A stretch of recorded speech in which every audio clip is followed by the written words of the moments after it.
Jim, Simon Spencer, I'm delighted that Spencer is on with you. He is my favourite boxing pundit. Spencer, you're our favourite. But with reference to the Fury Whyte undercard, I absolutely and categorically refuse to pay my 25 quid with that uninteresting and unacceptable lineup. So Matt then will probably no doubt choose to listen to it for free on talkSPORT, and we would be delighted if he does.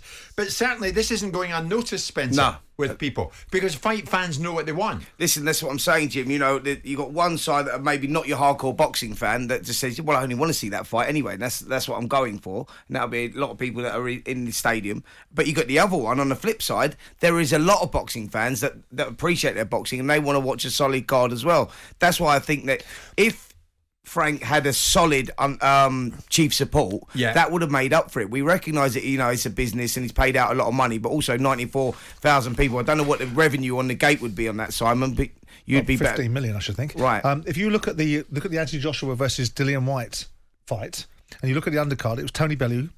Then you had Luke Campbell. Then you had Chris Eubank Jr. versus Spike O'Sullivan. Yeah. Then you had Paulie Malignaggi, and you had Derek Chisora. Those are the supporting bouts. That was in an undercard. For the Joshua-Dillian Whyte fight, which wasn't for a world title. Mm-hmm. Yeah.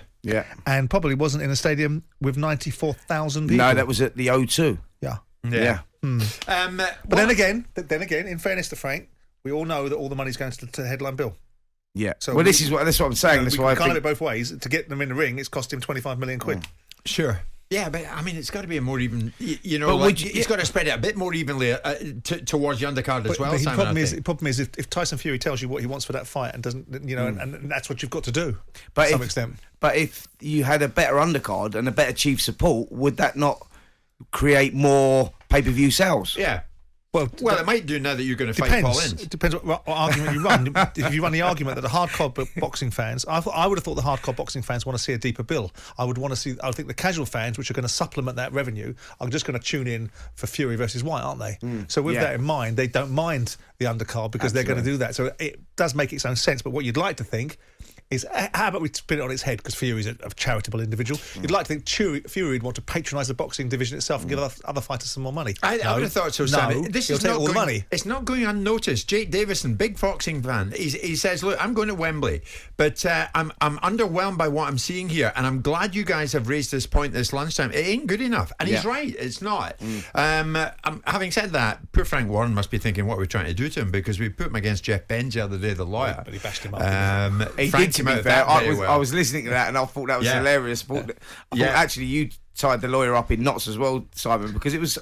I mean, it was why the lawyer would come on when there was no escrow in place in the contract. Making a name for himself. Yeah, making a name for himself. Well, in view of that, we're trying to contact Frank this lunchtime about the undercard, but he's probably in a bunker with the lid down. His money, One other aspect of Fury Whyte before we talk about the fight itself, Spencer. The referee, Mark Lyson, of course, is a UK referee, but the judges, an Italian, a Canadian, and a Mexican. The judges, what is this? Is this the right route to go down or the wrong route to go down? Should there be a Brit judge in there? Listen, I'm not surprised, if I'm honest. I think that you've only got to look at what's been going on in recent times. You know, Jack Catterall and Josh Taylor comes to mind straight away because of the scoring in that contest. But there's been numerous fights since then as well. The name's not coming to my head, but we've seen lots of really bad decisions, and you know, the guys want a fair crack, so they've said, well, no British judges. And until this mess gets sorted out and the British judges sort themselves out, I can understand it. Who's involved in the decision-making process? The British Boxing Board of No Control or the WBC? Well, I think the promoter has a big shout on it, on the judges that he will accept and won't accept, and obviously the fighters themselves. So I think there's a number of people involved in it who can say whether who's going to be judging and who's not going to be judging. Well, you've hit the nail on the head, because Warren said himself he's not having any British judges because of what's happened in recent weeks and months. And he said, we don't want a repeat of that in such a high-profile moment at Wembley in front of 94,000 people. And he's right. Well, the promoters hire the judges and all the officials. So they have to be sanctioned, don't they? They've got to be sanctioned, but they are the judges that are here will be sanctioned by the governing bodies. They'll all be sanctioned by the governing bodies, hence why they've all been cleared to do this. So yeah, I think that Frank Warren will have a big shout on who judges and who doesn't judge in this situation. So many messages coming in is about the undercard. Is there any trend for an all-British fight of this magnitude to have excluded British judges from it in the first place, just as a matter of course?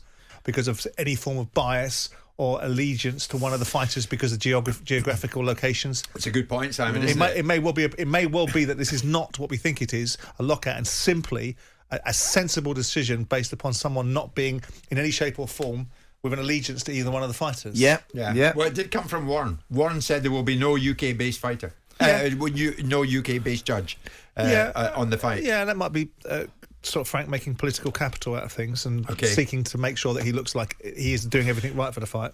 Spencer, we haven't seen you since your trip to the Northeast. Savannah Marshall, how was it? WBO middleweight champion. I mean, she was brilliant. She knocked out Femke Hermans.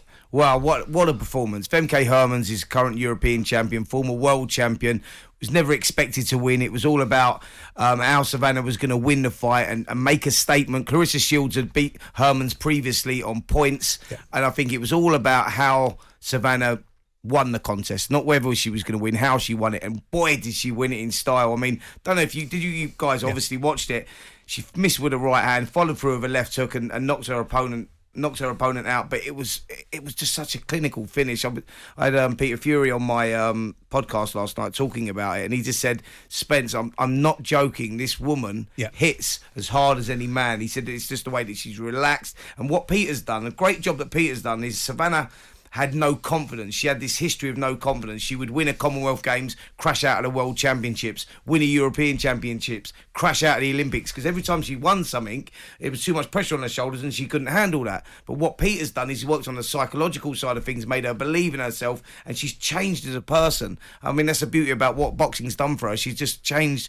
She's come out of herself now, and that's coming out in her boxing performances. I mean, I thought it was a brilliant performance. She's eminently marketable, is she not? She is. With this wonderful personality, great smile, really conducts herself brilliantly. Yeah. But by God, as you can say, in the ring, she's devastatingly good. You would not want to come in from the pub late if that was your wife, would you? No. That is absolutely right. Is that a fair comment? That is true. That is true. You wouldn't. So what's next for her?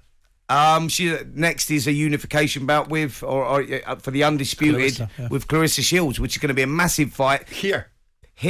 Possibly, I know that Ben Shalom's trying to make this work. St James's Park, that's where we done the press conference from when we was up there. Yeah. Mate, what a stadium. I mean, I think that Fabulous. if they do that, I mean, how mad would that be? Creating history, 2 women topping the bill, filling a football stadium, just tells you how big boxing's getting. Not everybody's against the undercard. Blake, who's a Manchester City fan in Manchester, big boxing fan, he says, listen, don't get me wrong, I'd rather be watching some massive fights on the undercard, but I'm happy to see some great boxing prospects get some exposure. So fair play to you. Not a bad way of looking at it, Blake. We're coming up to 12:30. Jim White and Simon Jordan.